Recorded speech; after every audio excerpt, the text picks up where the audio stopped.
Question 1. Strategic planning requires a comprehensive evaluation of potential security solutions to ensure alignment with organizational objectives and regulatory mandates. When faced with multiple technically viable options for enhancing system security, what is the most effective approach for an advanced security architecture system engineer to recommend a final solution?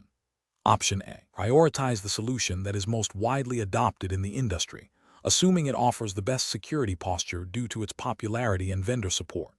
Option B. Conduct a thorough risk assessment, engage relevant stakeholders to understand their requirements and concerns, and document the rationale for selecting a solution that demonstrably addresses identified risks and complies with applicable regulations. Option C. Select the solution with the most advanced technical features and cutting-edge capabilities, as these are inherently more secure than older technologies. Option D. Implement the solution that can be deployed the quickest to mitigate immediate perceived threats, deferring detailed risk analysis and stakeholder consultation to a later phase. Correct answer is B. Conduct a thorough risk assessment, engage relevant stakeholders to understand their requirements and concerns, and document the rationale for selecting a solution that demonstrably addresses identified risks and complies with applicable regulations. Explanation. Scenario analysis. This scenario is professionally challenging because it requires balancing the immediate need for a security solution with the long-term implications of architectural choices. System engineers must consider not only technical efficacy, but also compliance, scalability, and maintainability within a specific regulatory context. The pressure to deliver quickly can lead to shortcuts that compromise these critical factors, potentially exposing the organization to significant risks and regulatory penalties. Careful judgment is required to ensure that the chosen approach aligns with both business objectives and the stringent requirements of the governing framework. Correct approach analysis. The correct approach represents best professional practice because it prioritizes a thorough, documented, and compliant evaluation process. By engaging stakeholders, conducting a risk assessment, and documenting the rationale for the chosen solution, the engineer demonstrates due diligence. This aligns with the principles of responsible system design and management, ensuring that security controls are not only effective, but also justifiable and auditable. Specifically, within the context of U.S. regulations relevant to advanced security architecture, e.g., NIST SB 800-53, FISMA, such a process ensures that security controls are selected based on identified risks and are implemented in a manner that meets federal information security requirements. This methodical approach fosters transparency and accountability, crucial for maintaining trust and compliance. Incorrect approach is analysis, an approach that bypasses formal risk assessment and stakeholder consultation to implement a readily available solution, while seemingly efficient, represents a significant regulatory and ethical failure. It neglects the fundamental requirement to identify and mitigate specific threats relevant to the organization's data and systems, potentially violating data protection laws, e.g., HIPAA for healthcare data, GLBA for financial data, by failing to implement appropriate safeguards. Ethically, it prioritizes speed over security and compliance, potentially exposing sensitive information. An approach that focuses solely on the technical features of a solution without considering its integration into the existing architecture or its long-term operational costs is also professionally unacceptable. This can lead to security gaps, increased complexity, and higher maintenance burdens, directly impacting compliance by creating vulnerabilities or making it harder to adhere to security policies. It fails to meet the holistic security requirements mandated by frameworks that emphasize lifecycle management and operational security. An approach that relies on vendor claims without independent verification or a clear understanding of how the solution addresses specific organizational risks is another failure. This can lead to the adoption of solutions that are not fit for purpose or that introduce new vulnerabilities. It bypasses the due diligence required to ensure that security controls are effective and meet regulatory mandates, potentially leading to noncompliance with standards that require demonstrable security effectiveness. Professional reasoning. Professionals should employ a structured decision-making process that begins with understanding the specific regulatory landscape and organizational context. This involves identifying all relevant stakeholders, clearly defining security requirements based on risk assessments, and exploring multiple solution options. Each option should be evaluated against technical feasibility, cost, scalability, maintainability, and, critically, compliance with applicable regulations.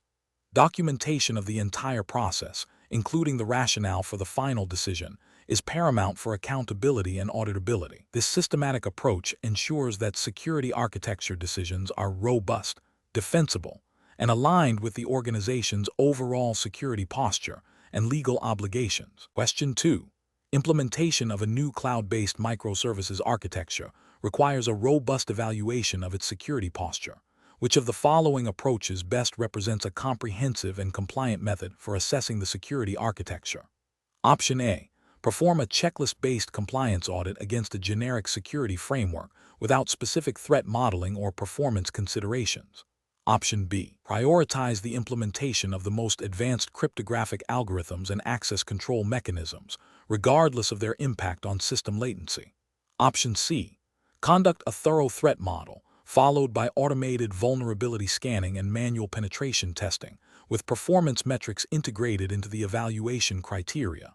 Option D. Rely solely on the security features and compliance attestations provided by the cloud service provider and the individual microservice vendors. Correct answer is C. Conduct a thorough threat model, followed by automated vulnerability scanning and manual penetration testing, with performance metrics integrated into the evaluation criteria. Explanation. Scenario analysis. This scenario presents a common challenge in advanced security architecture, balancing the need for robust security controls with the operational realities of system performance and user experience. The challenge lies in selecting an appropriate best practice for evaluating security architecture implementations that is both effective in identifying vulnerabilities and compliant with relevant regulations, without unduly hindering system functionality. The inherent complexity of modern distributed systems and the evolving threat landscape necessitate a rigorous and adaptable evaluation methodology. Correct approach analysis. The correct approach emphasizes a multifaceted evaluation that integrates threat modeling, vulnerability assessments, and performance benchmarking. This aligns with best practices for advanced security architecture, as it provides a holistic view of the system's security posture. Threat modeling proactively identifies potential attack vectors, while vulnerability assessments pinpoint existing weaknesses. Crucially, performance benchmarking ensures that security measures do not introduce unacceptable latency or resource consumption, which could lead to user dissatisfaction or operational failures. This comprehensive approach is essential for meeting regulatory requirements that mandate risk management and the implementation of proportionate security measures, such as those found in NIST frameworks or GDPR, which require organizations to implement appropriate technical and organizational measures to ensure a level of security appropriate to the risk. Incorrect approaches analysis. Focusing solely on compliance checklists without considering the dynamic threat landscape or system performance is a significant regulatory and ethical failure. Compliance checklists are often static and may not capture emerging threats or the specific context of the implemented architecture. This can lead to a false sense of security, leaving the organization vulnerable to novel attacks. Furthermore, neglecting performance can lead to system instability or unsuitability for its intended purpose, indirectly violating regulatory requirements for system availability and reliability. Implementing security controls based purely on vendor recommendations without independent validation is also problematic. While vendors aim to provide secure solutions, their recommendations may not fully account for the unique integration points, configurations, and operational environment of a specific system. This can result in security gaps or misconfigurations, potentially leading to noncompliance with regulations that require due diligence and risk assessment. Prioritizing security features that offer the highest theoretical protection without assessing their impact on system performance or operational feasibility is another flawed approach. This can lead to over-engineered solutions that are difficult to manage, expensive to maintain, and may even introduce new vulnerabilities through complexity. Such an approach fails to meet the regulatory expectation of implementing proportionate security measures, which implies a balance between security, cost, and operational impact. Professional reasoning. Professionals should adopt a risk-based approach to evaluating security architecture implementations. This involves 1. Understanding the business context and critical assets. 2.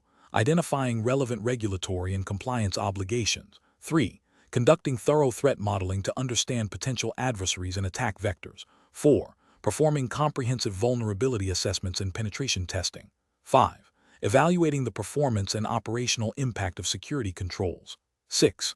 Iteratively refining the architecture based on findings, prioritizing remediation efforts based on risk. 7. Documenting the evaluation process and decisions for audit and continuous improvement. Question 3.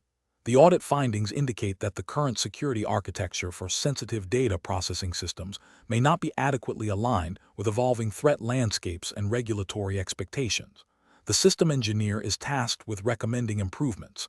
Which of the following approaches best addresses these findings while adhering to U.S. federal cybersecurity guidelines? Option A. Immediately deploy the most advanced intrusion detection and prevention systems available on the market, as these are generally considered best-in-class for modern threat mitigation. Option B. Implement a series of security patches and configuration hardening measures across all systems without a prior assessment of their impact on existing functionalities or specific threat vectors. Option C. Conduct a comprehensive risk assessment to identify critical assets, threats, and vulnerabilities, and then select and implement security controls that are commensurate with the identified risks, prioritizing those recommended by NIST special publications. Option D. Adopt the security control framework and implementation details used by a peer organization in a different industry sector, assuming their security posture is robust. The correct answer is C. Conduct a comprehensive risk assessment to identify critical assets, threats, and vulnerabilities, and then select and implement security controls that are commensurate with the identified risks, prioritizing those recommended by NIST special publications. Explanation. The audit findings indicate a potential gap in the organization's security posture concerning the implementation of advanced security controls. This scenario is professionally challenging because it requires the system engineer to balance the need for robust security with operational efficiency and compliance requirements, all within the specific regulatory landscape of the United States, as dictated by the exam's jurisdiction. The engineer must not only understand the technical aspects of security architecture, but also how these choices align with federal mandates and industry best practices. The correct approach represents best professional practice because it prioritizes a systematic, risk-based evaluation of security controls. This aligns with the principles of NIST special publications, e.g., SB 800-53, SB 800-37, which are foundational to U.S. federal information security. A risk-based approach ensures that resources are allocated to address the most significant threats and vulnerabilities, thereby achieving an acceptable level of risk. This is ethically sound as it demonstrates due diligence in protecting sensitive information and is a direct reflection of regulatory expectations for federal agencies and contractors. An incorrect approach that focuses solely on implementing the latest security technologies without a corresponding risk assessment is professionally unacceptable. This could lead to misallocation of resources, introduction of unnecessary complexity, and potential operational disruptions, all without a clear justification based on identified risks. Ethically, this fails to demonstrate prudent stewardship of organizational assets and may not adequately address the specific threats the organization faces, potentially violating the spirit of regulations that mandate effective security. Another incorrect approach that involves bypassing established change management and testing protocol to rapidly deploy security measures, even with good intentions, is also professionally unsound. This can introduce instability into critical systems, create new vulnerabilities, and undermine the integrity of the overall security architecture. From a regulatory standpoint, this approach disregards established procedures for system modification, which are often mandated by regulations to ensure security and reliability and could lead to noncompliance. Finally, an approach that relies on anecdotal evidence or the security practices of other organizations without a tailored risk assessment for the current environment is flawed. While external insights can be valuable, each organization has unique threat landscapes and operational contexts. Failing to conduct a specific risk assessment means the implemented controls may not be appropriate or effective for the organization's particular circumstances, leading to potential security gaps and non-compliance with the principle of tailoring security to specific needs. A professional decision-making process for similar situations should involve a structured risk management framework.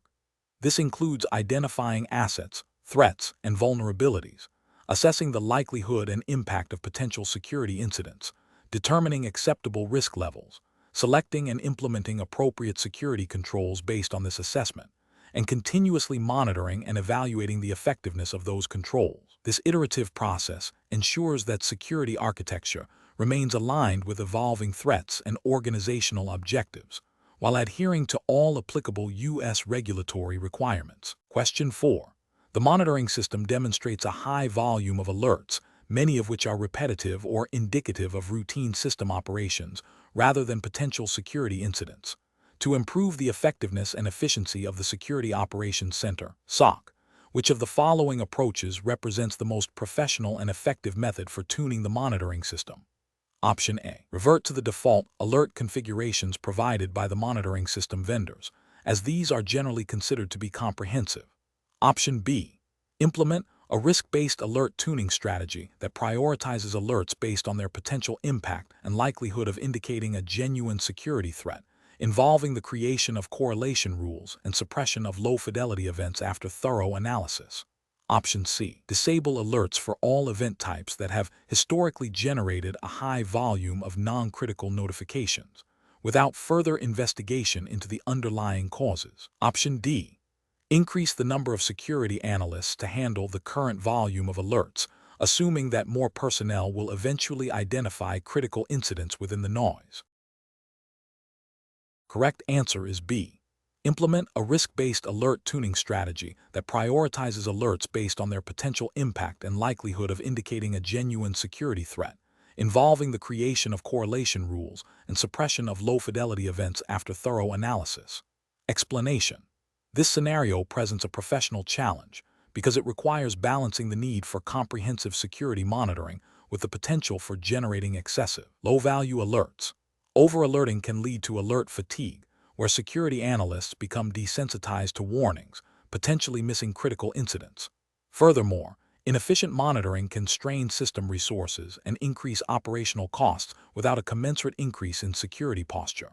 The challenge lies in tuning the monitoring system to be both effective in detecting genuine threats and efficient in its operation, aligning with best practices for security architecture and system engineering. The correct approach represents best professional practice because it prioritizes a risk-based methodology for alert tuning.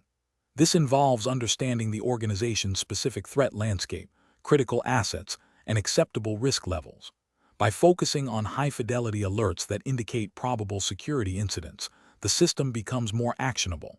This aligns with the principles of effective security operation, ensuring that resources are directed towards genuine threats.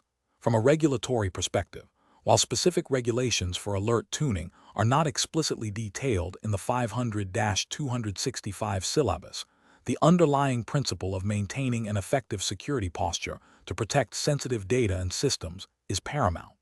This approach demonstrates due diligence in managing security risks. An incorrect approach that focuses solely on increasing the volume of alerts without a corresponding increase in analysis capability is professionally unacceptable. This can lead to alert fatigue, where genuine threats are overlooked due to the sheer volume of noise, creating a false sense of security. This failure to effectively manage security information directly contravenes the objective of a robust security architecture.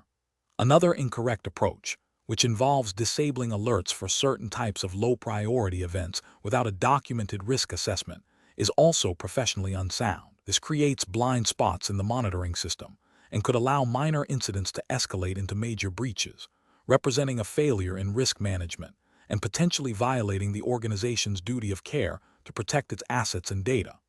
Relying on vendor defaults without customization is also a failure, as these defaults are rarely optimized for a specific organizational context and may either be too noisy or too permissive. The professional decision-making process for similar situations should involve a structured approach. First, understand the organization's security objectives and risk appetite. Second, analyze the current monitoring system's performance, identifying areas of over-alerting or under-alerting. Third, conduct a risk assessment for different types of events to prioritize tuning efforts. Fourth, implement changes incrementally with clear rollback plans and continuously monitor the impact of these changes on alert fidelity and operational efficiency. Finally, document all tuning decisions and their justifications, ensuring transparency and accountability. Question 5. Risk assessment procedures indicate that a critical legacy system, which handles sensitive customer data, is vulnerable to unauthorized access due to its outdated authentication protocols. The organization has decided to implement a new multi-factor authentication (MFA) solution. Considering the advanced security architecture principles and the need for robust system integrity, which of the following implementation strategies best addresses the identified risks while adhering to professional security engineering practices? Option A. Implement a simplified single-factor authentication method that is compatible with the legacy system's existing infrastructure to expedite the security upgrade, accepting a reduced level of security. Option B. Postpone the MFA implementation indefinitely until the legacy system can be completely replaced with a modern platform, leaving the system exposed to current threats. Option C. Immediately deploy the new MFA solution across all user accounts accessing the legacy system to ensure maximum security coverage from the outset, without extensive pre-deployment testing on the legacy environment. Option D.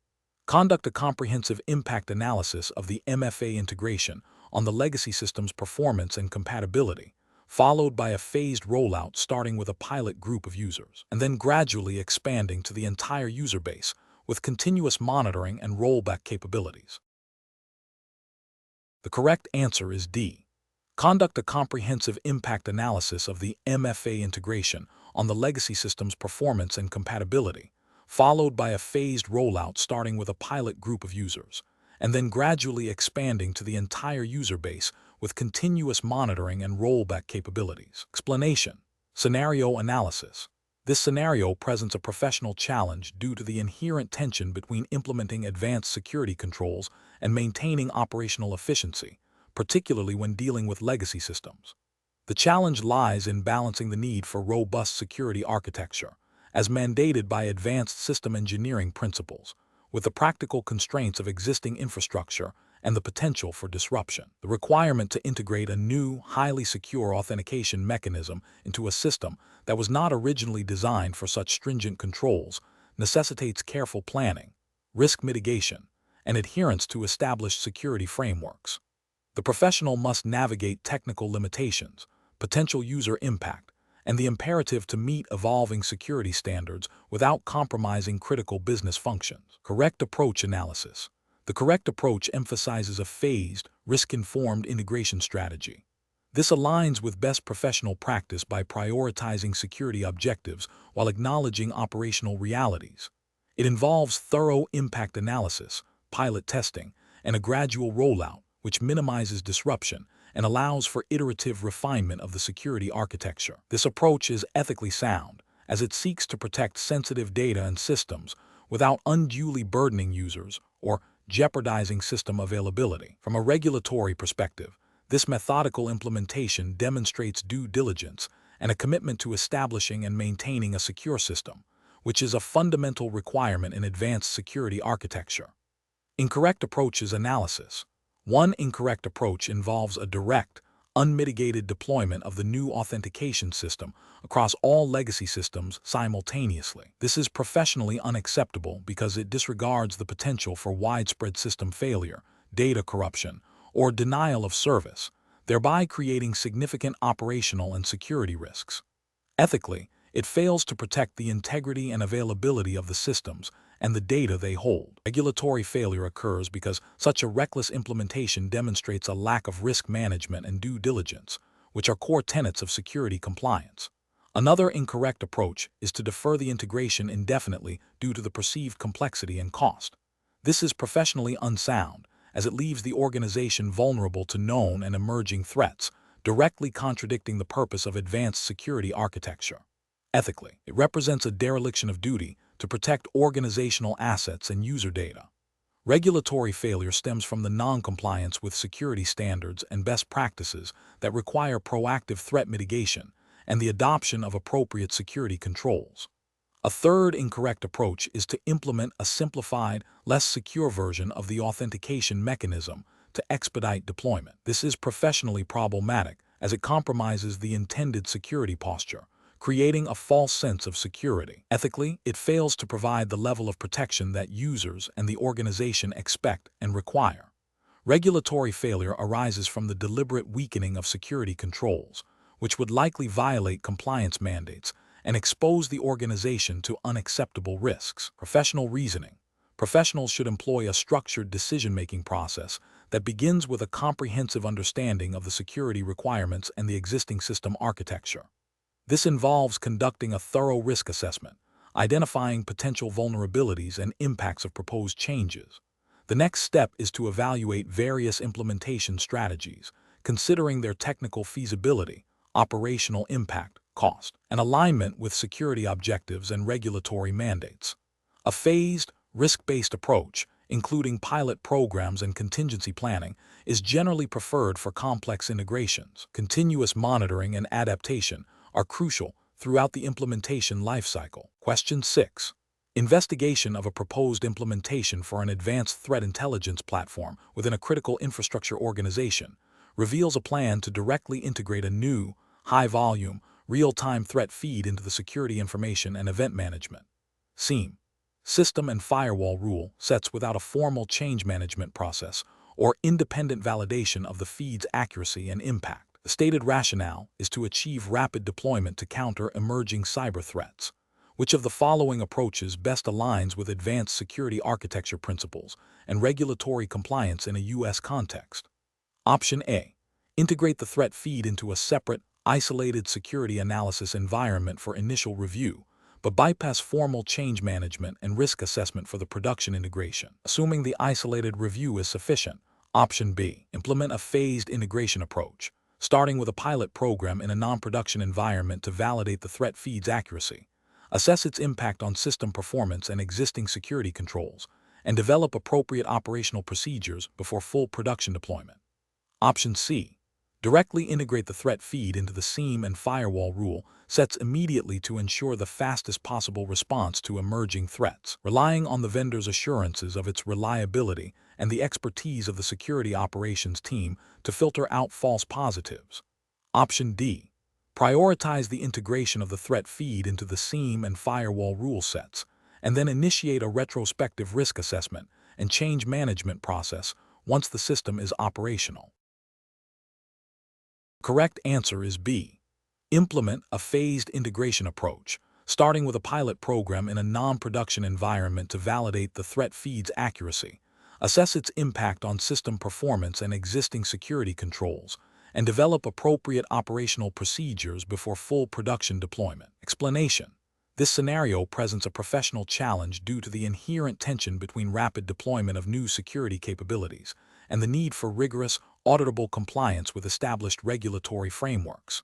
The organization is seeking to leverage advanced threat intelligence to proactively defend against emerging threats, a laudable goal.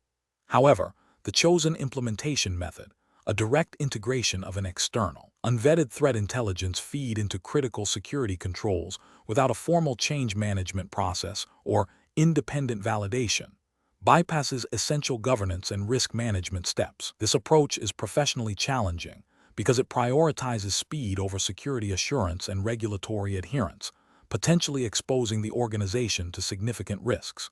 The correct approach represents best professional practice because it acknowledges the need for both innovation and compliance. It mandates a structured process for evaluating, testing, and integrating new security intelligence. This includes a thorough risk assessment to understand the potential impact of the new feed on existing controls and data, a formal change management process to ensure proper documentation and authorization, and independent validation to confirm the accuracy and reliability of the intelligence.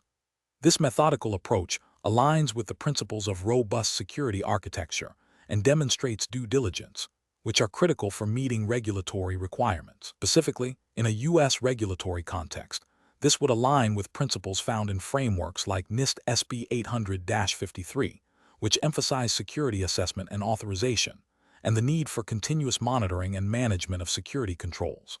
Ethical considerations also demand that security measures are implemented responsibly and do not inadvertently create new vulnerabilities or compromise data integrity. An incorrect approach that involves deploying the threat intelligence feed directly into production systems without prior testing or validation fails to adhere to fundamental security governance principles.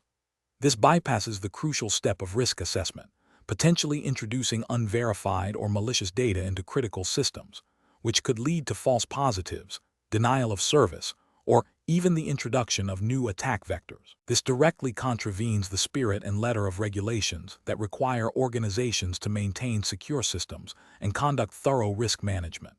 Another incorrect approach, which relies solely on the vendor's assurances of the feed's efficacy without independent verification, is also professionally deficient.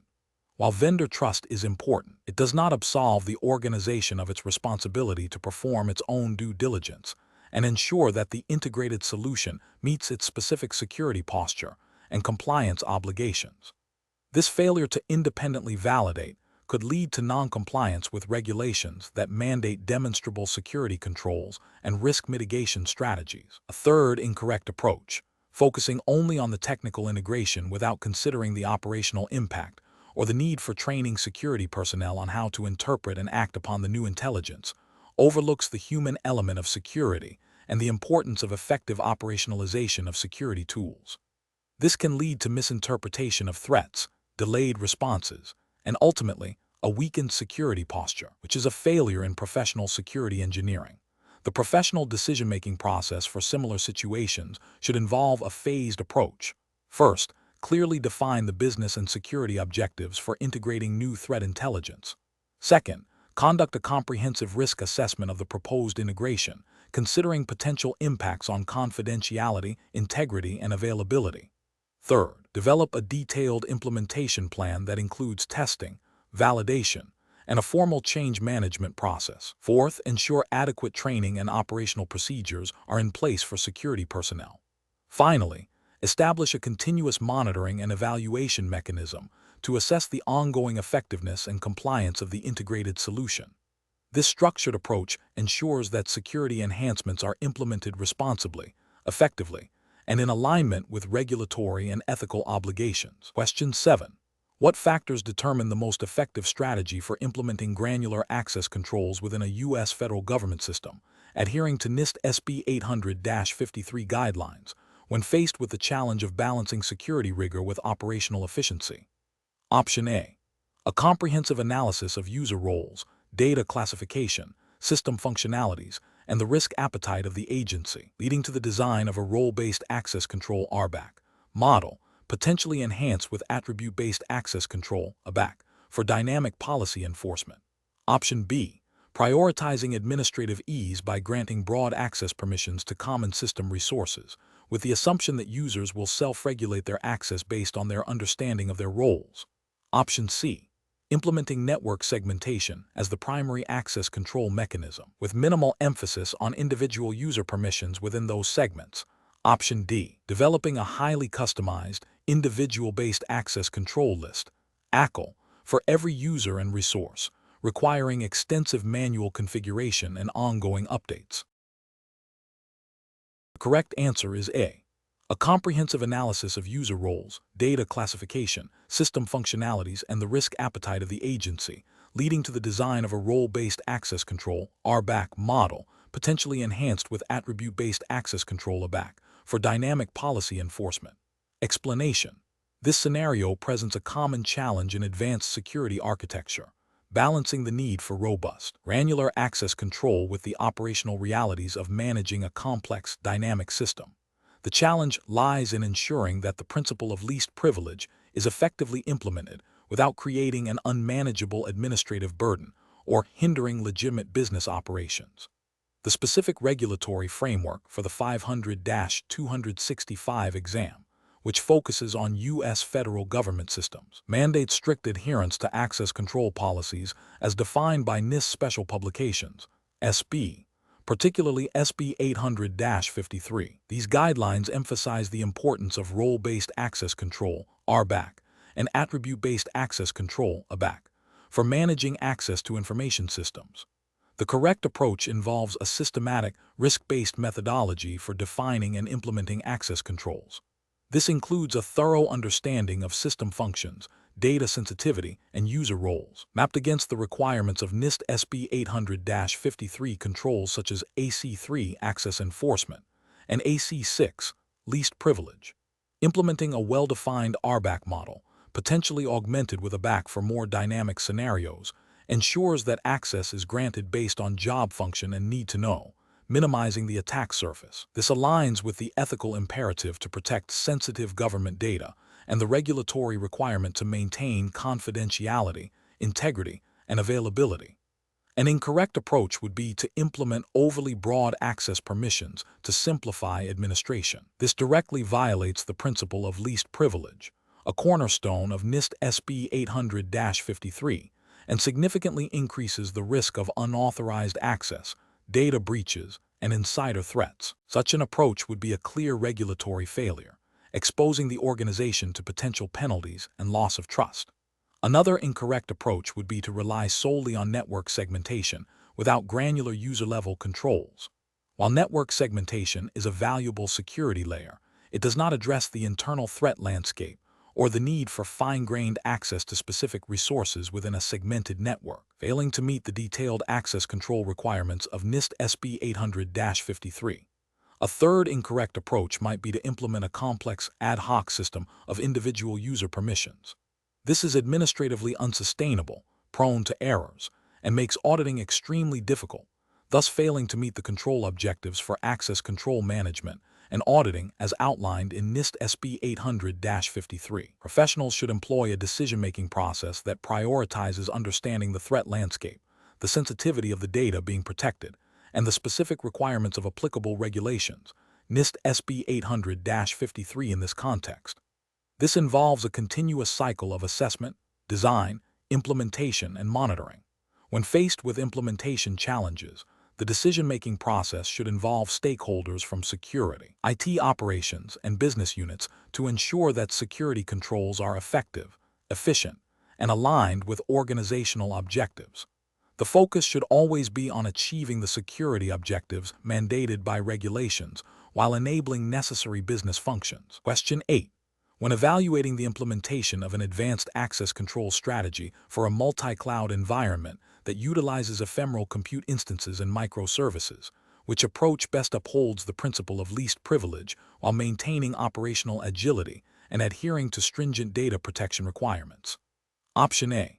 Relying solely on role-based access control, RBAC, with broad, static roles assigned to development and operations teams. Option B. Granting broad administrative privileges to a core IT security team for manual management of all cloud resource access. Option C. Implementing access controls exclusively at the network perimeter, assuming internal resources are inherently trusted. Option D. Implementing a dynamic, attribute-based access control, ABAC, model integrated with continuous monitoring and automated policy enforcement. The correct answer is D. Implementing a dynamic, attribute-based access control, ABAC, model integrated with continuous monitoring and automated policy enforcement. Explanation. Scenario analysis. This scenario presents a common challenge in advanced security architecture, balancing the need for robust, granular access control with the operational realities of a dynamic cloud environment. The challenge lies in ensuring that the principle of least privilege is maintained without creating an unmanageable administrative burden or hindering legitimate business operations. The rapid provisioning and deprovisioning of cloud resources, coupled with evolving team structures and project needs, makes static access control models prone to drift and security gaps. Professionals must navigate the complexities of cloud identity and access management (IAM) services, understand the implications of different authorization models, and align these with the organization's risk appetite and compliance obligations. The pressure to deliver solutions quickly in a cloud-native context can tempt architects to adopt simpler, less secure, or overly permissive configurations. Correct approach analysis.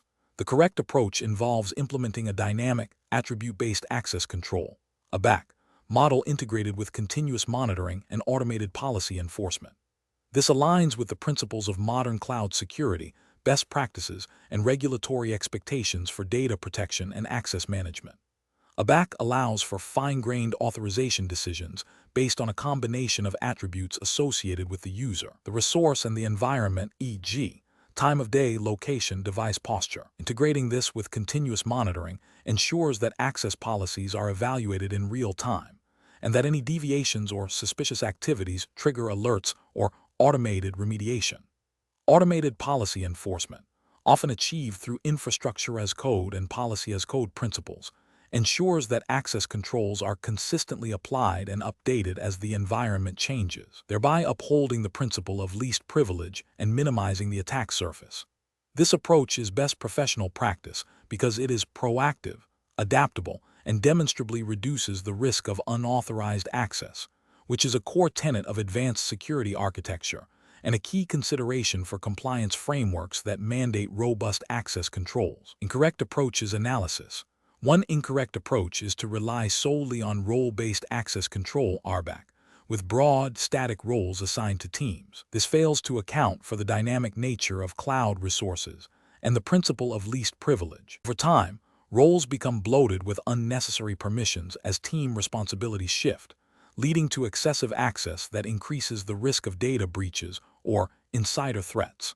This approach is ethically and regulatorily problematic, as it can lead to non-compliance with data protection regulations that require strict access controls and accountability. Another incorrect approach is to grant broad administrative privileges to a small group of IT personnel and expect them to manually manage access for all cloud resources.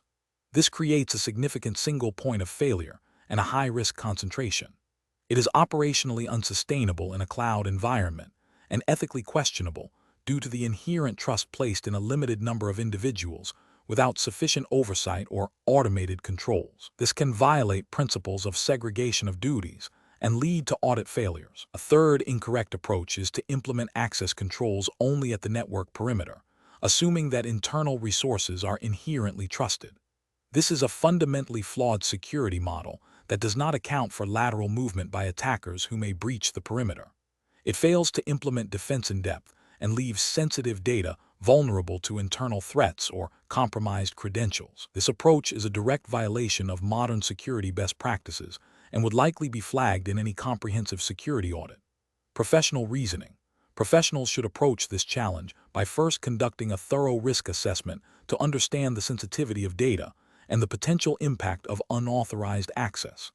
This should be followed by a detailed analysis of existing access patterns and requirements. The selection of an access control model should be driven by the principle of least privilege and the need for adaptability in a cloud environment. Prioritizing solutions that leverage automation and continuous monitoring is crucial for maintaining security posture over time.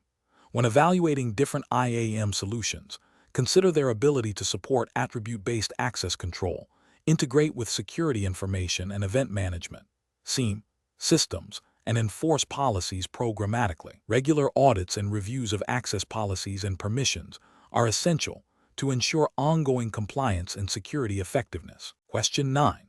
Operational review demonstrates a critical vulnerability in a core financial transaction processing system, requiring immediate remediation.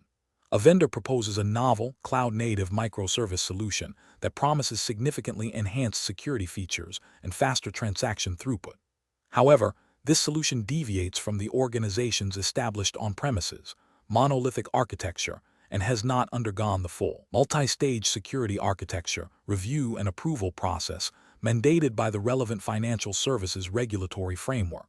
The system engineer is under pressure to deploy a fix within 48 hours to prevent potential exploitation.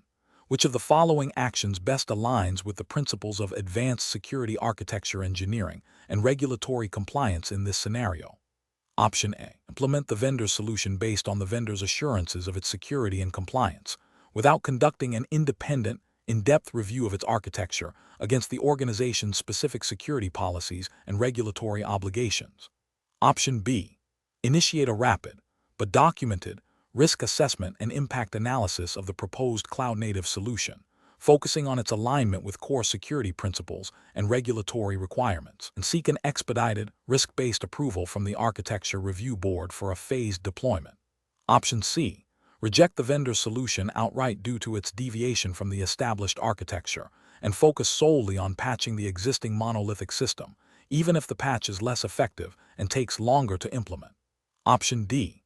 Immediately deploy the vendor's proposed solution to mitigate the immediate threat, with a commitment to retroactively document the security architecture and obtain formal approval after deployment. The correct answer is B. Initiate a rapid, but documented, risk assessment and impact analysis of the proposed cloud-native solution, focusing on its alignment with core security principles and regulatory requirements, and seek an expedited, risk-based approval from the Architecture Review Board for a phased deployment. Explanation: this scenario presents a professional challenge due to the inherent tension between rapid deployment of new security capabilities and the need for rigorous, documented validation within a highly regulated environment. The system engineer must balance the urgency of addressing a perceived threat with the imperative to adhere to established security architecture principles and compliance mandates.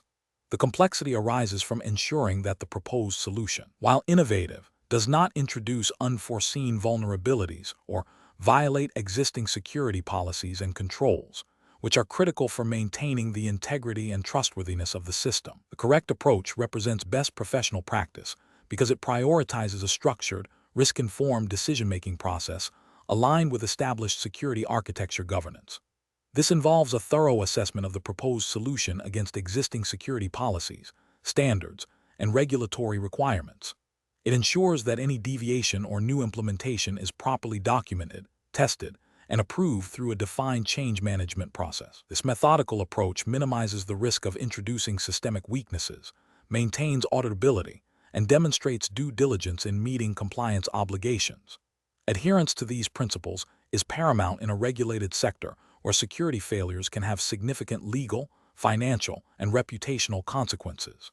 An incorrect approach that bypasses formal validation and approval processes, even with the intention of rapid threat mitigation, represents a significant regulatory and ethical failure. It undermines the established security framework, potentially introducing unmitigated risks that could lead to a breach.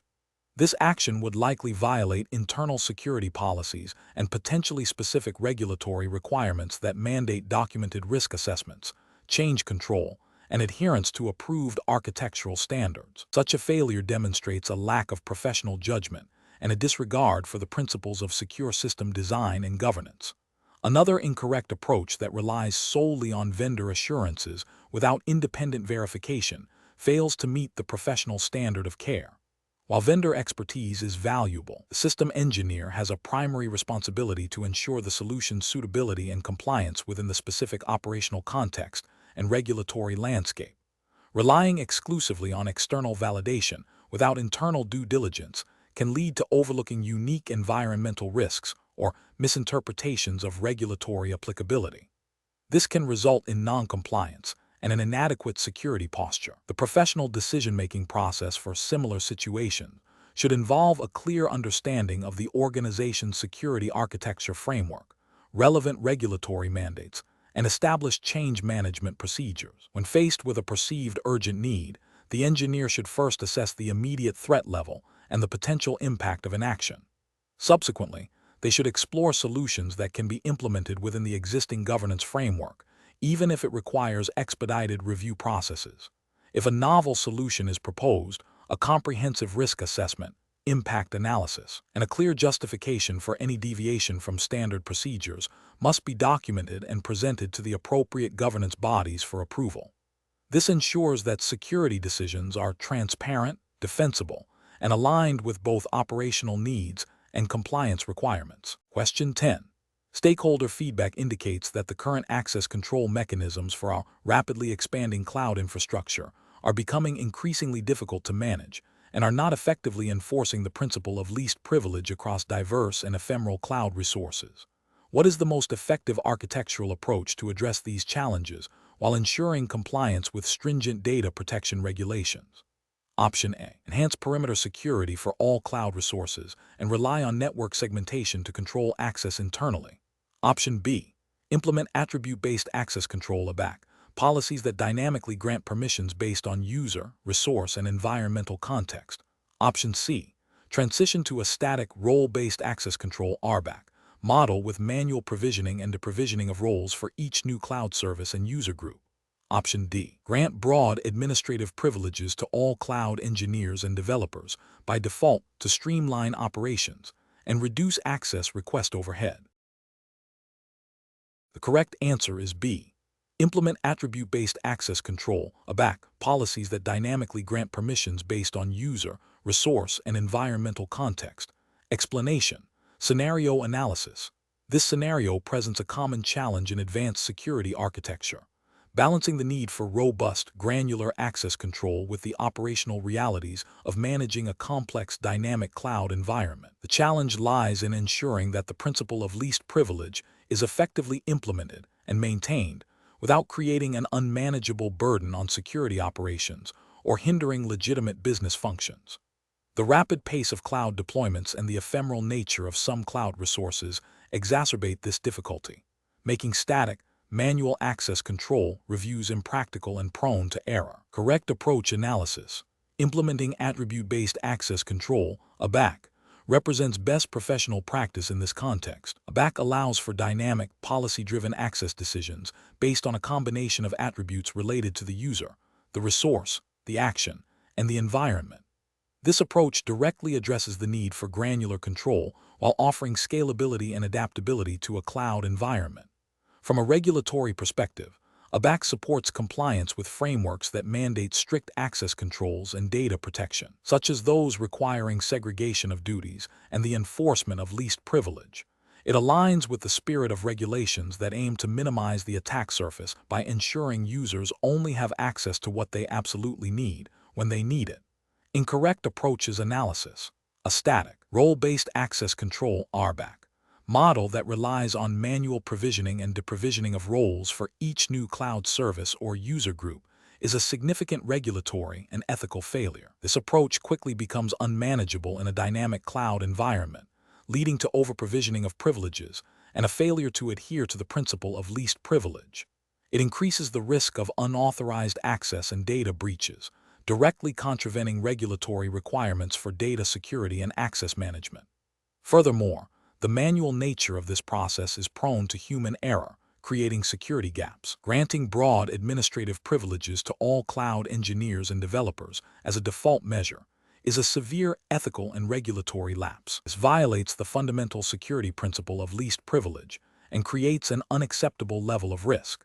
Such a practice would likely lead to noncompliance with numerous data protection and security regulations that mandate strict access controls and segregation of duties.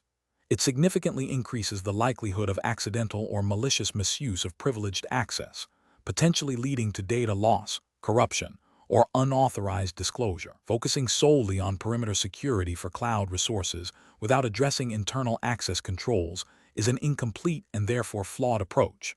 While perimeter security is important, it does not mitigate risks associated with insider threats or compromised credentials within the network.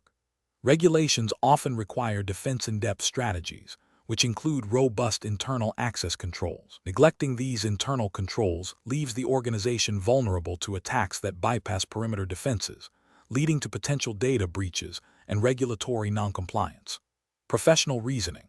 When faced with implementing advanced security architectures in dynamic environments, professionals must prioritize solutions that are scalable, adaptable, and inherently enforce security principles. The decision-making process should involve evaluating potential solutions against the organization's specific threat model, regulatory obligations, and operational constraints.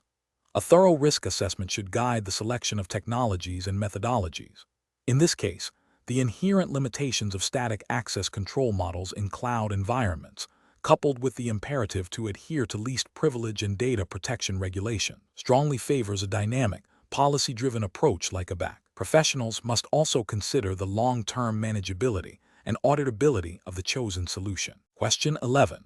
Quality control measures reveal that a critical security feature upgrade for a federal agency's cloud-based system has been developed and is ready for deployment. The upgrade aims to enhance data encryption capabilities and implement stricter access controls, directly addressing several NIST SB 800-53 Modern Impact controls.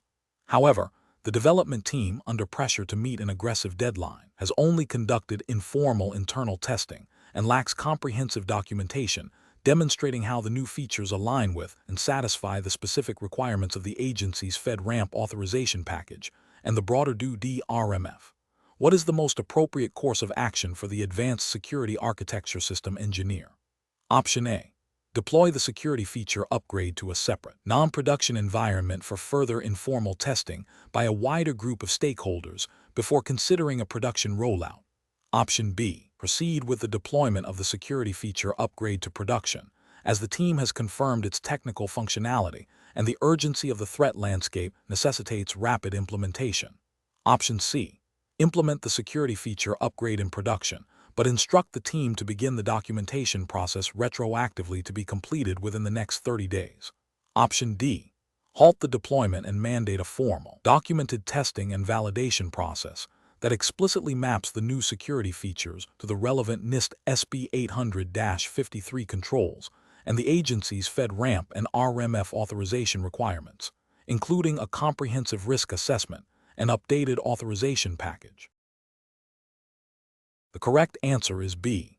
Proceed with the deployment of the security feature upgrade to production, as the team has confirmed its technical functionality and the urgency of the threat landscape necessitates rapid implementation. Explanation. Scenario analysis. This scenario presents a professional challenge due to the inherent tension between rapid deployment of new security features and the need for rigorous, documented validation within a highly regulated environment. The pressure to innovate and respond to emerging threats can lead to shortcuts in established processes, potentially compromising compliance and security posture. The system engineer must balance the urgency of implementation with the meticulous requirements of the regulatory framework, demanding careful judgment and a thorough understanding of the implications of each decision. Correct approach analysis. The correct approach involves a phased implementation strategy that includes comprehensive, documented testing and validation against the specified regulatory requirements, e.g., NIST SB 800-53 controls, FedRAMP baselines, or relevant DRMF steps, depending on the specific U.S. federal context implied by the exam. This approach ensures that each security control is not only technically functional, but also demonstrably compliant with the established framework. The emphasis on detailed documentation, including test results, risk assessments, and authorization packages, is critical for auditability and continuous monitoring, directly aligning with the principles of the RMF and the need for evidence-based security assurance. This methodical process mitigates the risk of introducing vulnerabilities or non-compliance during a critical upgrade. Incorrect approaches analysis. Implementing the new security features directly into the production environment without prior, documented validation against regulatory requirements is a significant ethical and regulatory failure. This bypasses essential risk assessment and authorization steps mandated by frameworks like the RMF, exposing the system to unmitigated risks and potential noncompliance. It demonstrates a disregard for the established security lifecycle and the principles of responsible system engineering. Deploying the features with only informal peer review and anecdotal evidence of functionality, without formal testing and documentation, also constitutes a regulatory failure. While peer review is valuable, it does not substitute for the structured validation required by regulatory bodies. This approach lacks the objective evidence needed to demonstrate compliance and can lead to the undetected introduction of security gaps. Focusing solely on the technical performance of the new features without explicitly mapping them to the specific security controls and compliance objectives of the regulatory framework is another failure. Security architecture is not just about technical efficacy. It is fundamentally about meeting defined security requirements and risk tolerance levels established by the governing regulations. This approach prioritizes technical capability over compliance assurance. Professional reasoning. Professionals in this domain must adopt a risk-based, compliance-driven decision-making process. This involves 1. Understanding the specific regulatory framework and its mandates for system security engineering and authorization. 2. Prioritizing the integration of security controls within the system development lifecycle, ensuring validation and documentation at each stage. 3. Conducting thorough risk assessments for any proposed changes, especially those impacting security. 4. Ensuring that all security implementations are rigorously tested against defined requirements and documented for auditability. 5. Seeking formal authorization before deploying changes to production environments based on demonstrated compliance and acceptable risk. Question 12. The efficiency study reveals a critical security vulnerability in a newly deployed financial transaction processing system that, if exploited, could allow unauthorized access to sensitive customer data and financial records. The project manager is concerned about the impact of a delay on market launch deadlines and has suggested a risk acceptance approach, proposing to document the vulnerability and address it in a future patch, rather than halting the launch. As the system engineer who discovered this, what is the most ethically and professionally responsible course of action? Option A. Accept the project manager's recommendation to document the vulnerability as a known risk and proceed with the launch, trusting that it will be addressed in a subsequent update. Option B. Implement a temporary workaround that mitigates the immediate risk without a full fix and proceed with the launch as scheduled, documenting the workaround in the system's operational manual. Option C. Privately attempt to fix the vulnerability yourself before the launch, without informing the project manager or security team, to avoid causing delays and potential repercussions. Option D. Immediately escalate the vulnerability to senior management and the cybersecurity team, providing a detailed risk assessment and recommending a delay in the system's launch until the vulnerability is remediated. The correct answer is D. Immediately escalate the vulnerability to senior management and the cybersecurity team, providing a detailed risk assessment and recommending a delay in the system's launch until the vulnerability is remediated. Explanation. The efficiency study reveals a potential security vulnerability in a critical system that, if exploited, could lead to significant data breaches and operational disruption. The system engineer is faced with an ethical dilemma. Report the vulnerability immediately, potentially causing project delays and incurring additional costs, or downplay its severity to maintain project timelines and avoid immediate repercussions. This scenario is professionally challenging because it pits the engineer's ethical obligation to protect the organization's assets and data against pressures to conform to project schedules and budgets. The engineer must exercise sound judgment, balancing technical expertise with ethical responsibility. The correct approach is to immediately and transparently report the discovered vulnerability to the appropriate stakeholders, including management and the security team, providing a clear assessment of the risks and potential impact. This aligns with professional engineering ethics, which mandate prioritizing public safety and the integrity of systems. In the context of U.S. regulations, this approach is supported by principles found in standards like NIST SB 800-53, which emphasizes security controls for risk management and incident response. Ethically, withholding such critical information is a breach of trust and professional duty, potentially leading to severe consequences for the organization and its users. An incorrect approach would be to attempt to fix the vulnerability independently without proper authorization or reporting, especially if the fix introduces new risks or is not thoroughly tested. This bypasses established security protocols and could lead to unintended consequences, violating organizational policies and potentially U.S. cybersecurity regulations that mandate proper change management and incident reporting. Another incorrect approach is to downplay the severity of the vulnerability to avoid immediate scrutiny. This is ethically unsound as it misleads stakeholders and prevents timely mitigation efforts, increasing the likelihood of a successful attack. Such an action could be seen as a dereliction of duty and a violation of professional integrity, potentially exposing the engineer to legal and professional repercussions. Professionals should approach such situations by adhering to a structured decision-making process. 1. Identify the ethical issue and potential conflicts. 2. Gather all relevant technical information and assess the risks objectively. 3. Consult organizational policies and relevant regulatory frameworks. 4. Communicate findings transparently and promptly to the appropriate channels, advocating for the necessary security measures. 5. Document all actions and communications. This process ensures that decisions are informed, ethical, and compliant with professional standards and legal requirements. Question 13. System analysis indicates that a client, who is a non-technical executive, has requested a detailed explanation of the specific algorithms and signature patterns used by the Advanced Intrusion Detection System, IDs, within the proposed security architecture, stating they need to understand exactly how it will stop threats. As the Advanced Security Architecture System engineer, how should you respond to this request? Option A. Provide a high-level overview of the IDS's capabilities, focusing on the types of threats it is designed to detect and the general principles of its operation, while explaining that specific algorithmic details and signature patterns are proprietary and their disclosure could compromise the system's effectiveness. Option B. Politely decline to provide any information about the IDS, stating that such technical details are beyond the scope of the client's understanding and are classified. Option C. Offer a simplified, non-technical explanation of how the IDS works, using analogies that do not reveal any specific technical mechanisms or threat indicators. Option D. Furnish the client with the complete technical documentation for the IDS, including all source code, algorithm specifications, and the current signature database, as the client has a right to know exactly what they are purchasing. Correct answer is A. Provide a high-level overview of the IDS's capabilities, focusing on the types of threats it is designed to detect and the general principles of its operation, while explaining that specific algorithmic details and signature patterns are proprietary and their disclosure could compromise the system's effectiveness.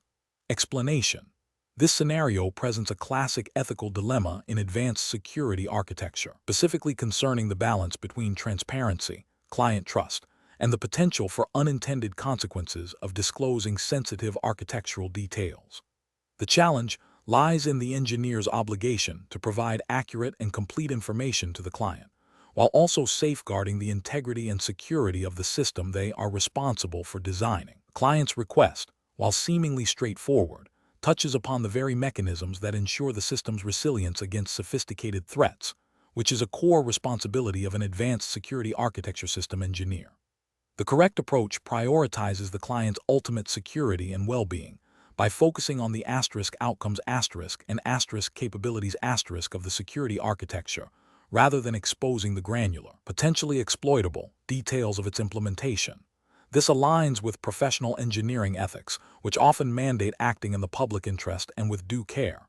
In the context of U.S. regulations and industry best practices for cybersecurity (e.g., NIST frameworks, the emphasis is on risk management and achieving security objectives. Disclosing specific, low-level implementation details of advanced security mechanisms could inadvertently create new vulnerabilities or provide adversaries with a roadmap for attack, thereby undermining the very security the client is paying for.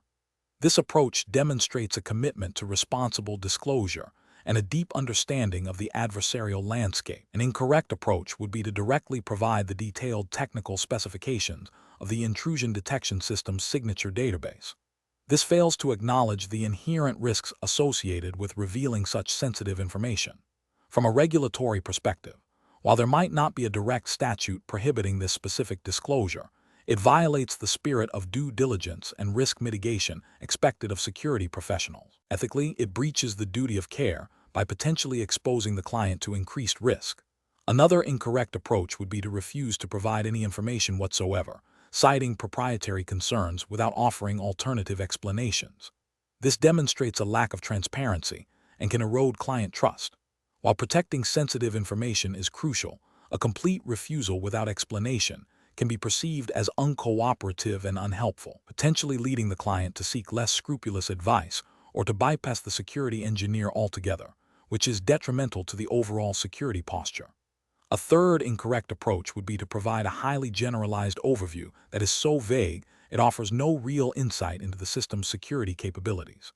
This is a form of misrepresentation, as it suggests a level of understanding or assurance that is not being substantiated. It fails to meet the client's need for assurance about the system's security and can lead to a false sense of security, which is a significant ethical and professional failing. The professional decision-making process in such situations involves 1. Understanding the client's underlying need, assurance of security. 2. Assessing the risks associated with fulfilling the request literally. 3. Identifying alternative ways to meet the client's need without introducing undue risk. 4. Communicating clearly and professionally, explaining the rationale behind the chosen approach. This involves framing the response in terms of security outcomes, risk mitigation strategies, and the overall robustness of the architecture, rather than revealing specific implementation details that could be weaponized. Question 14.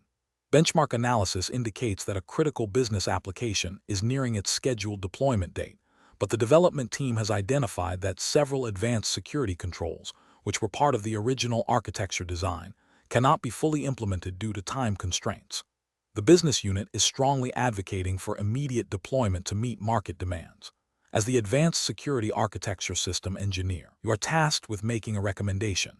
Which of the following approaches best upholds your professional responsibilities and regulatory compliance? Option A. Recommend immediate deployment to meet business objectives, with a commitment to retrofitting the missing security controls in a subsequent patch, without an upfront risk assessment. Option B. Recommend approving the deployment based on the development team's assurance that the core functionality is secure, bypassing the formal security review process for these specific controls. Option C. Recommend proceeding with the deployment only after a comprehensive risk assessment is completed and appropriate compensating controls are identified and implemented to mitigate the identified risks to an acceptable level. Option D. Recommend delaying the deployment indefinitely until all originally designed advanced security controls can be implemented without any compromise. The correct answer is C.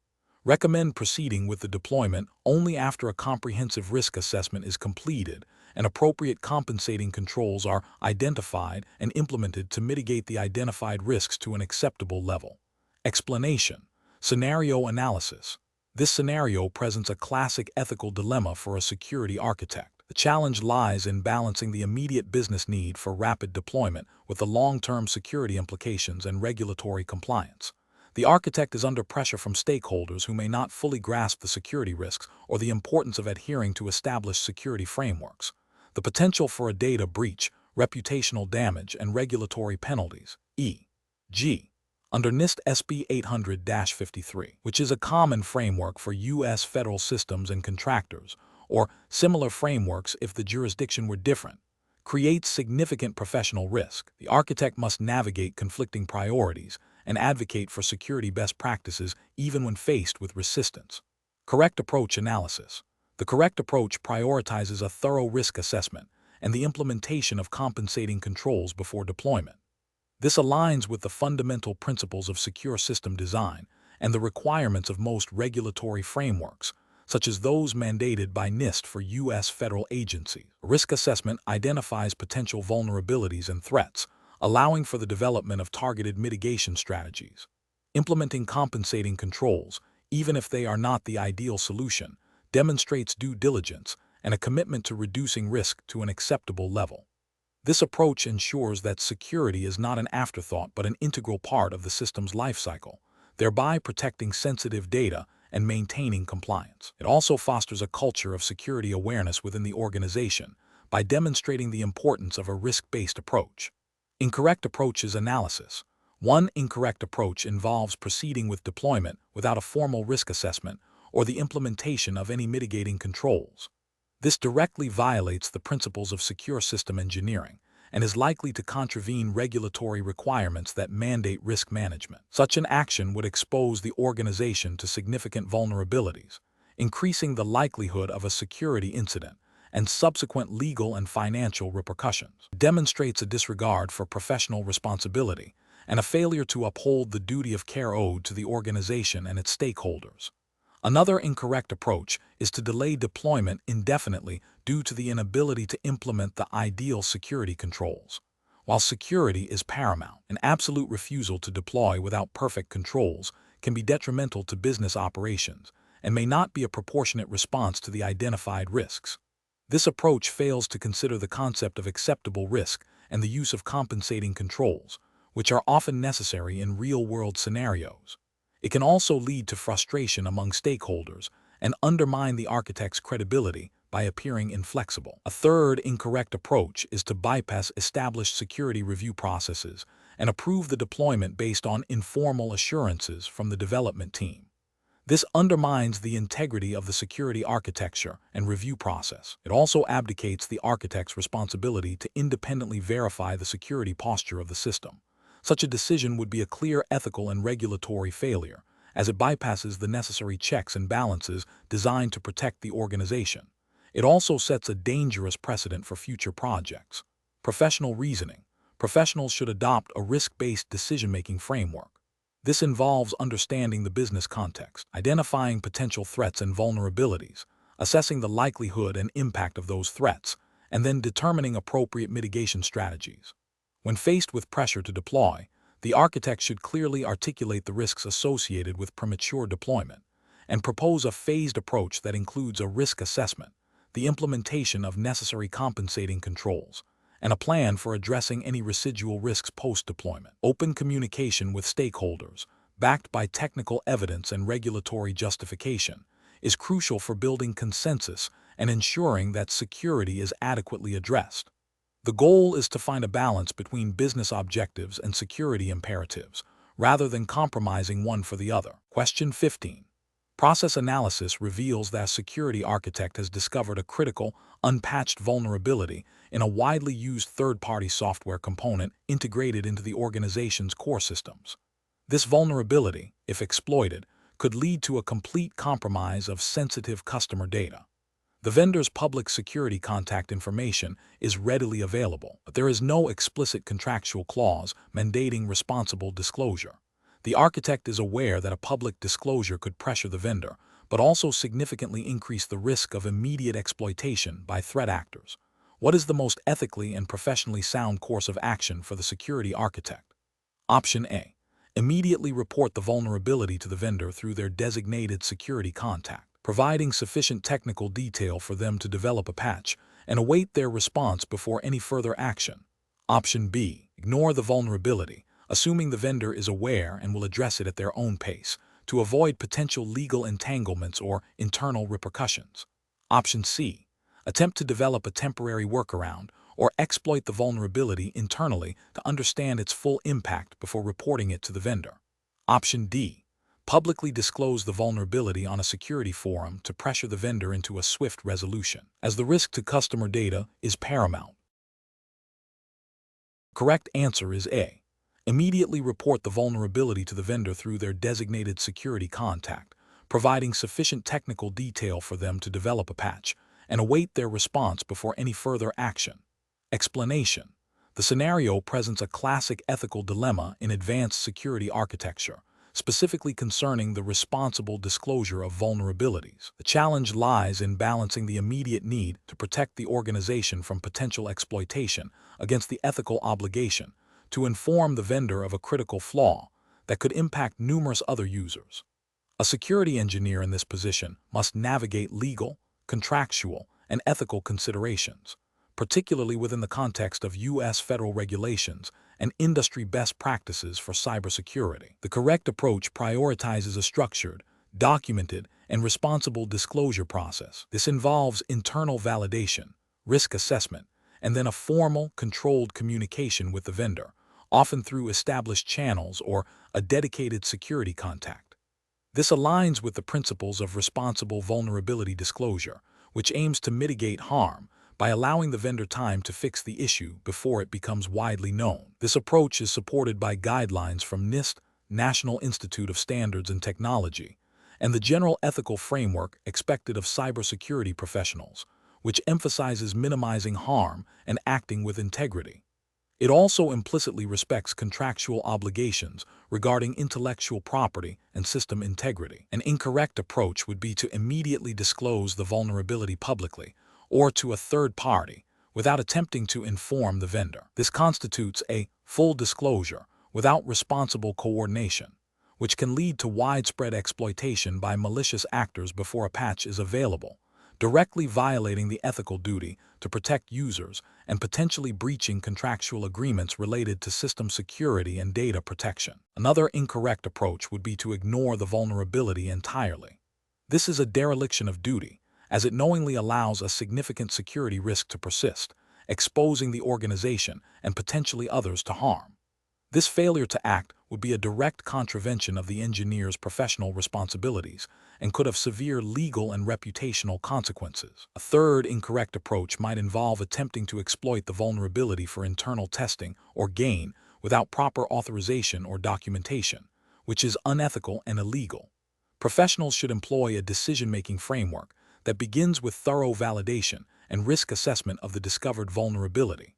This should be followed by an internal review process to determine the severity and potential impact. The next step is to consult organizational policies and any relevant contractual agreements with the vendor. The preferred course of action is then to initiate a responsible disclosure process, documenting all communications and actions. If the vendor is unresponsive or unwilling to address the vulnerability, escalation within the organization and potentially seeking legal counsel would be appropriate before considering any further disclosure. Question 16. The efficiency study reveals a critical flaw in the system's encryption key management process, potentially exposing sensitive customer data. As the lead security architect, you have identified the issue and have a preliminary plan for remediation, but implementing it will require a significant system downtime. You are aware that a major client conference is scheduled for next week, where the company plans to showcase its robust security measures. What is the most ethically and professionally responsible course of action? Option A.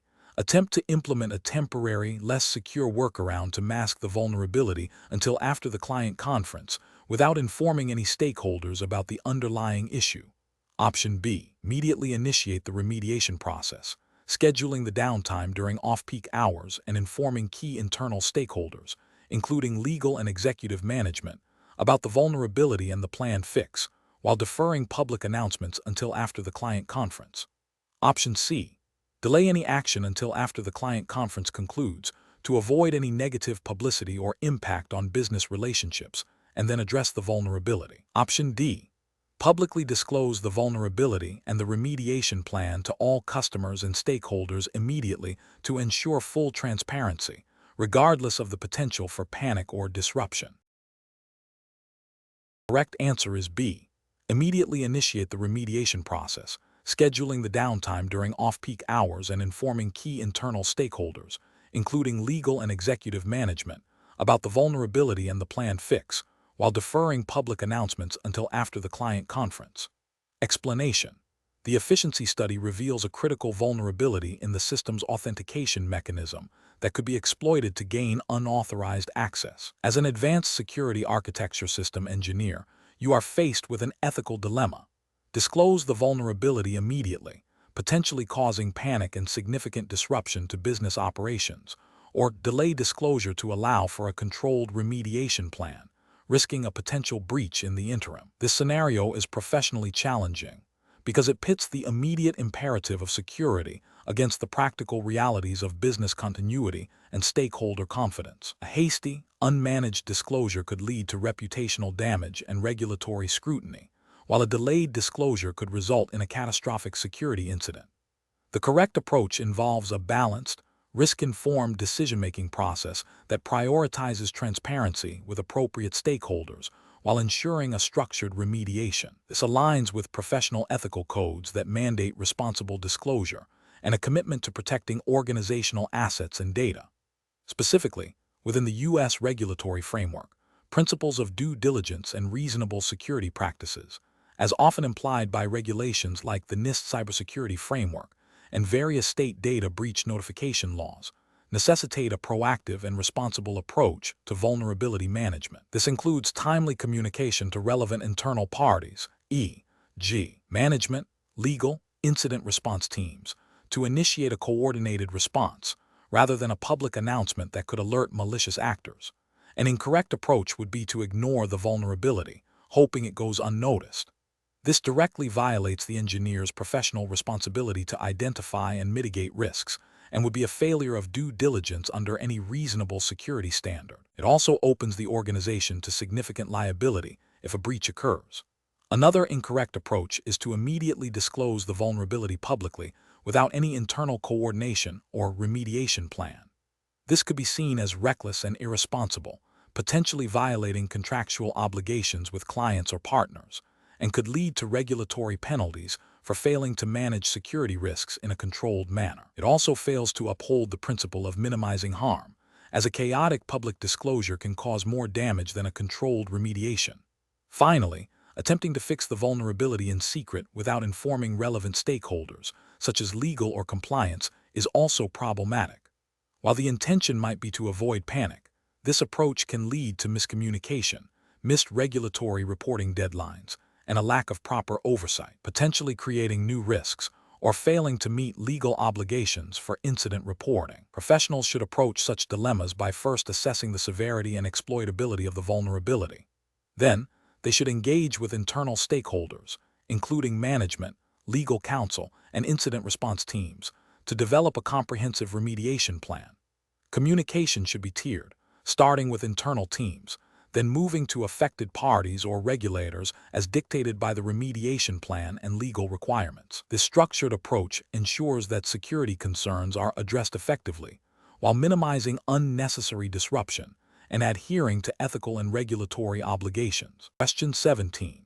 The performance metrics show a significant increase in network traffic anomalies originating from a specific internal subnet, and upon initial investigation, a security engineer has identified a potential zero-day vulnerability in a widely used internal application that could allow unauthorized access to sensitive customer data. The engineer is concerned that reporting this immediately might disrupt ongoing critical business operations and lead to negative performance reviews if the vulnerability proves to be less severe than initially suspected.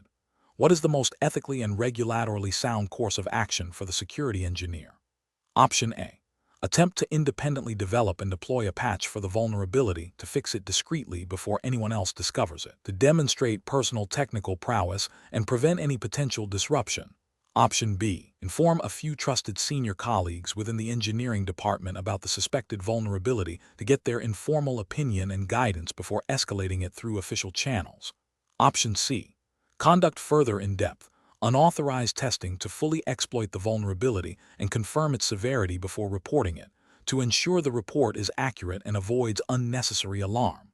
Option D. Immediately report the suspected zero-day vulnerability and its potential impact to the designated security incident response team and management, providing all gathered technical details and recommending immediate mitigation steps. The correct answer is D. Immediately report the suspected zero-day vulnerability and its potential impact to the designated security incident response team and management, providing all gathered technical details and recommending immediate mitigation steps. Explanation. Scenario analysis. This scenario presents a classic ethical dilemma where a security engineer discovers a potential vulnerability that, if exploited, could lead to significant data breaches and reputational damage for the organization.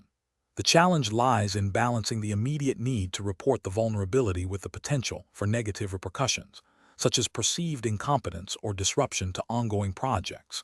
The engineer must navigate organizational politics, potential personal consequences, and the overarching responsibility to protect sensitive data and comply with regulatory mandates. The pressure to downplay or delay reporting due to project timelines or fear of reprisal adds a layer of complexity. Correct approach analysis. The correct approach prioritizes immediate, transparent, and documented reporting of the vulnerability through established channels. This aligns with the principles of responsible disclosure and the ethical obligations of a security professional. In the context of U.S. regulations, this approach is supported by frameworks like NIST SB 800-53, which emphasizes continuous monitoring and timely remediation of security weaknesses. Furthermore, it adheres to the spirit of laws like the Health Insurance Portability and Accountability Act, HIPAA, for healthcare data, or the Gramm-Leach-Bliley Act, GLBA, for financial data, both of which mandate safeguarding sensitive information. By reporting promptly, the engineer fulfills their duty to protect the organization and its stakeholders, enabling swift mitigation efforts and demonstrating a commitment to security best practices. This proactive stance minimizes potential harm and fosters a culture of security awareness. Incorrect approaches analysis. Delaying reporting to conduct further, unauthorized deep dives into the vulnerability exploitability is ethically problematic and potentially illegal.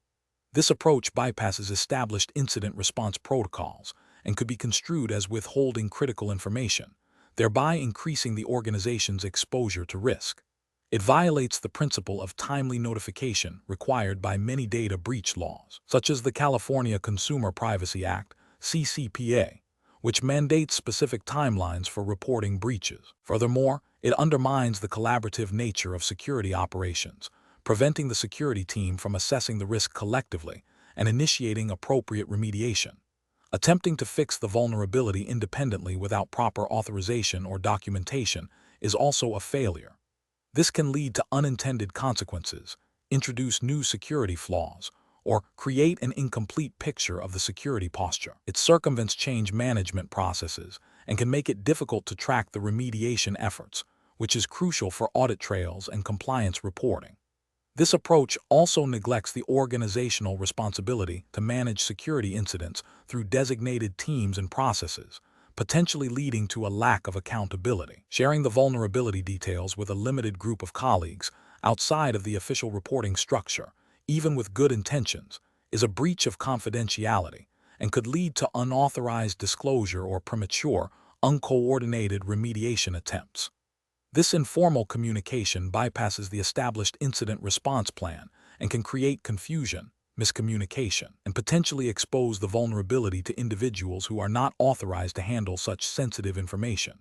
It also fails to create a formal record of the discovery and reporting, which is essential for compliance and post-incident analysis. Professional reasoning. Professionals should adopt a structured decision-making process that prioritizes transparency, adherence to policy, and risk mitigation. This involves understanding the organization's incident response plan, identifying the appropriate reporting channels, and documenting all actions taken. When a potential vulnerability is discovered, the engineer should immediately report it through the designated channels, providing as much detail as possible without engaging in unauthorized exploitation or disclosure. The focus should be on enabling the organization to make informed decisions about risk assessment and remediation, rather than attempting to resolve the issue in isolation. This approach ensures accountability, compliance, and the most effective protection of sensitive data. Question 18.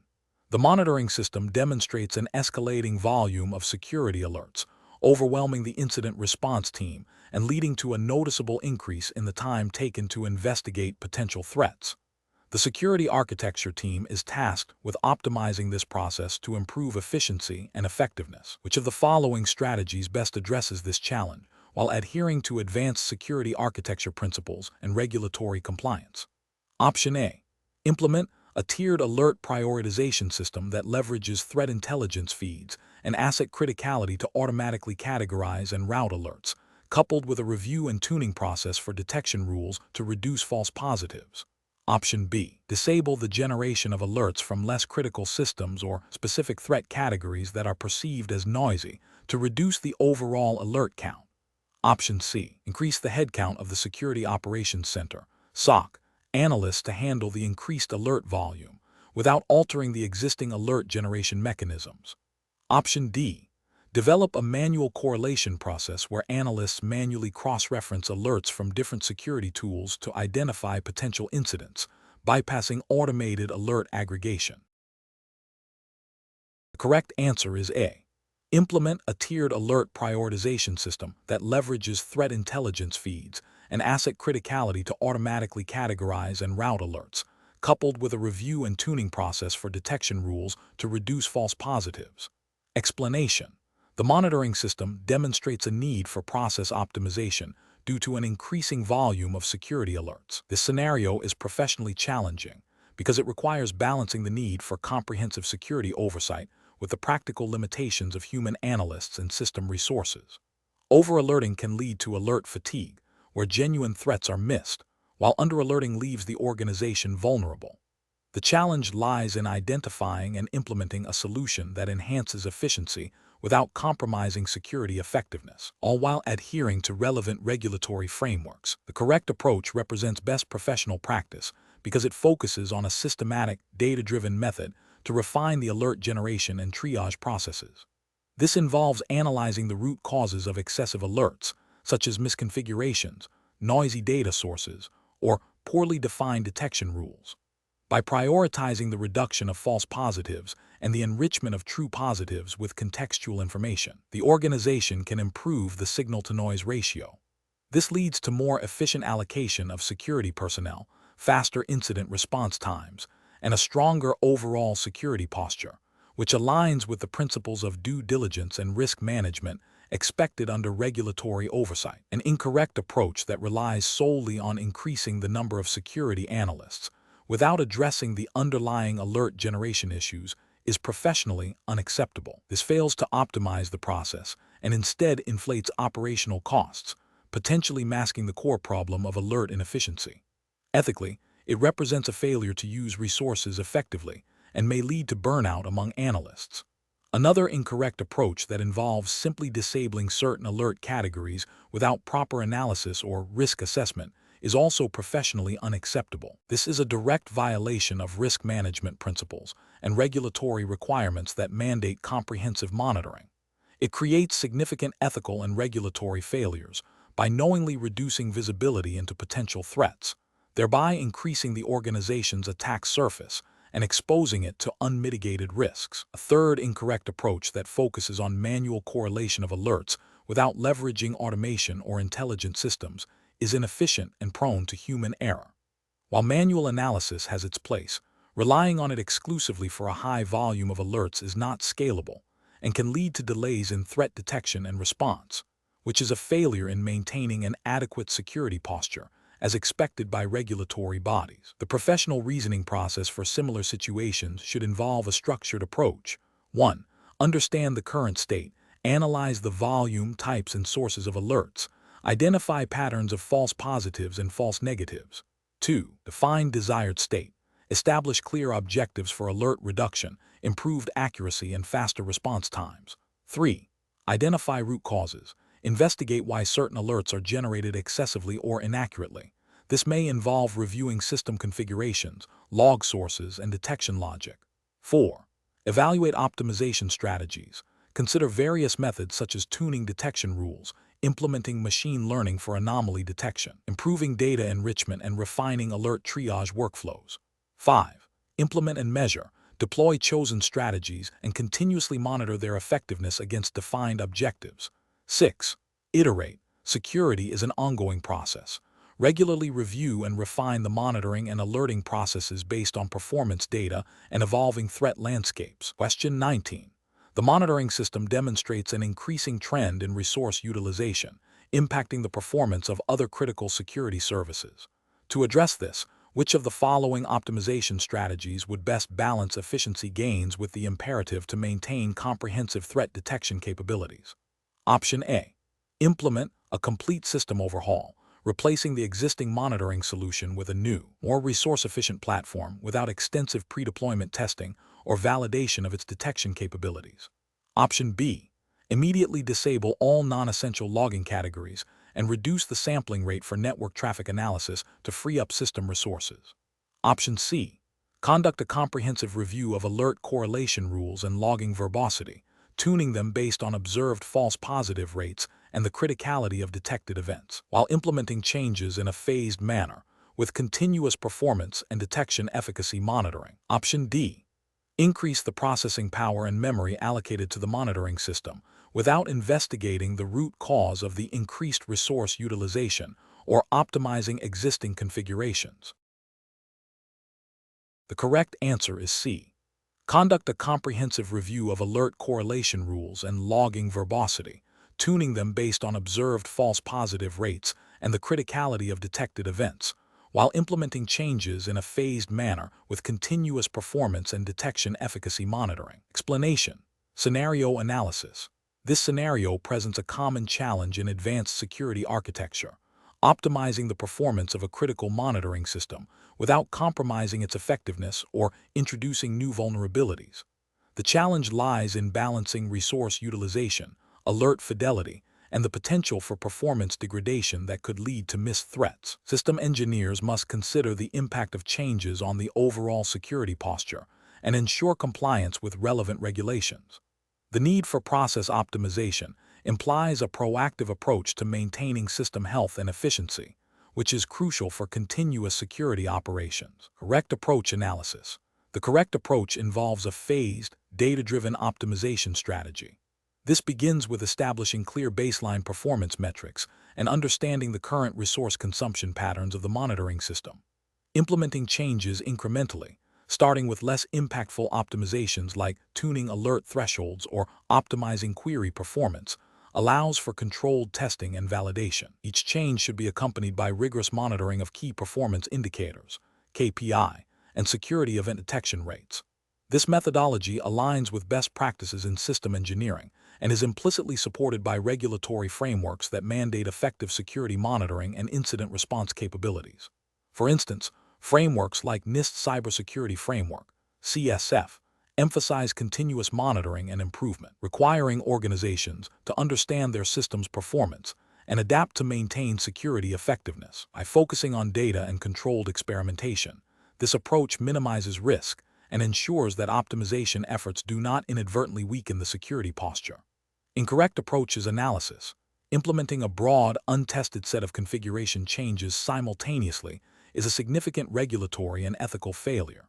Such an approach risks introducing unforeseen performance bottlenecks or, worse, disabling critical monitoring functions. This directly contravenes the principle of maintaining an effective security posture, which is a fundamental requirement under most cybersecurity regulations. For example, if a critical alert mechanism is inadvertently disabled due to a poorly implemented optimization, the organization could be found non-compliant with incident detection and reporting requirements. Another incorrect approach is to prioritize resource reduction over alert accuracy. While efficiency is important, compromising the ability of the monitoring system to detect and report genuine security threats is unacceptable. This could lead to missed incidents, which would violate regulatory obligations related to timely threat identification and mitigation. Ethical considerations also come into play, as a compromised monitoring system puts the organization and its stakeholders at increased risk.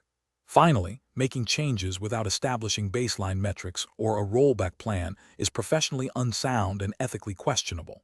Without a baseline, it is impossible to objectively assess the impact of optimization. The absence of a rollback plan means that if a change proves detrimental, the system could be left in a degraded state, potentially for an extended period, increasing the risk of security breaches. This lack of preparedness and control is a direct failure to uphold the duty of care expected of security professionals. Professional reasoning. Professionals should approach process optimization with a structured, iterative, and data-informed methodology. This involves 1. Understanding the current state. Establish clear baselines for performance and effectiveness. 2. Identifying optimization targets. Focus on areas with the greatest potential for improvement and the lowest risk of negative impact. 3. Implementing changes incrementally. Test each optimization in a controlled environment. 4. Monitoring and validating. Continuously measure the impact of changes on performance and security effectiveness. 5. Documenting and reviewing. Maintain detailed records of all changes and their outcomes. 6. Having a rollback plan. Be prepared to revert changes if they prove detrimental. This systematic approach ensures that optimization efforts enhance, rather than degrade, the security posture, while adhering to regulatory and ethical obligations. Question 20. The monitoring system demonstrates a consistent high CPU utilization, impacting the performance of other critical security services. To optimize its resource consumption without compromising its core security functions, which of the following approaches would be most aligned with advanced security architecture principles and U.S. regulatory expectations for effective security monitoring? Option A. Reduce the frequency of log collection across all systems by 50% to decrease the overall data volume. Option B. Prioritize reducing network traffic generated by the monitoring system, even if it means slightly delaying data aggregation. Option C. Implement adaptive sampling of monitoring data based on real-time threat intelligence feeds and current system load. Option D. Disable alerts for security events deemed less critical to free up processing power. The correct answer is C. Implement adaptive sampling of monitoring data based on real-time threat intelligence feeds and current system load. Explanation. Scenario analysis. This scenario presents a common challenge in advanced security architecture, optimizing the efficiency of a critical monitoring system without compromising its effectiveness or introducing new vulnerabilities. The challenge lies in balancing resource utilization, CPU memory, network bandwidth, against the need for comprehensive, real-time threat detection and incident response. Over-optimization can lead to missed events, while under-optimization can strain system resources, impacting other critical functions and potentially leading to system instability. The regulatory framework for this exam, which focuses on U.S. regulations, mandates that security systems must be effective, auditable, and compliant with standards like NIST. Correct approach analysis. Implementing adaptive sampling based on threat intelligence feeds and system load is the best professional practice. This approach aligns with the principle of risk-based security, where resources are dynamically allocated to areas of highest potential impact. By adjusting the granularity of monitoring based on current threat levels and system performance, it ensures that critical events are not missed while preventing unnecessary resource consumption during periods of low activity. This method supports continuous monitoring and improvement, a key tenet of robust security architectures and a requirement for compliance with NIST guidelines, which emphasize proactive and adaptive security measures. It also allows for better auditability by providing a clear rationale for monitoring adjustments. Incorrect approaches analysis, reducing the frequency of log collection across all systems indiscriminately, is a regulatory and ethical failure. This broad reduction ignores the varying criticality of different systems and the potential for sophisticated attackers to exploit periods of reduced visibility. It directly violates the principle of maintaining adequate security controls and could lead to non-compliance with data retention and incident reporting requirements mandated by U.S. regulations, such as those related to data breach notification. Disabling certain less critical monitoring alerts to free up resources is also a failure. While seemingly a quick fix, it creates blind spots. Less critical is subjective and can change rapidly in a dynamic threat landscape.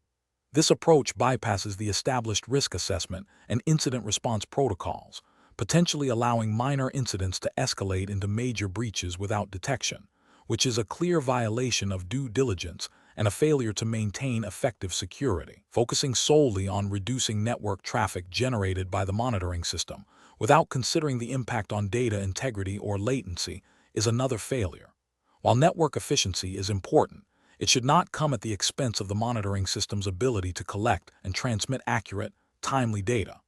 This can lead to incomplete or delayed incident detection, hindering the ability to respond effectively and potentially violating compliance requirements that necessitate timely reporting and analysis of security events. Professional reasoning.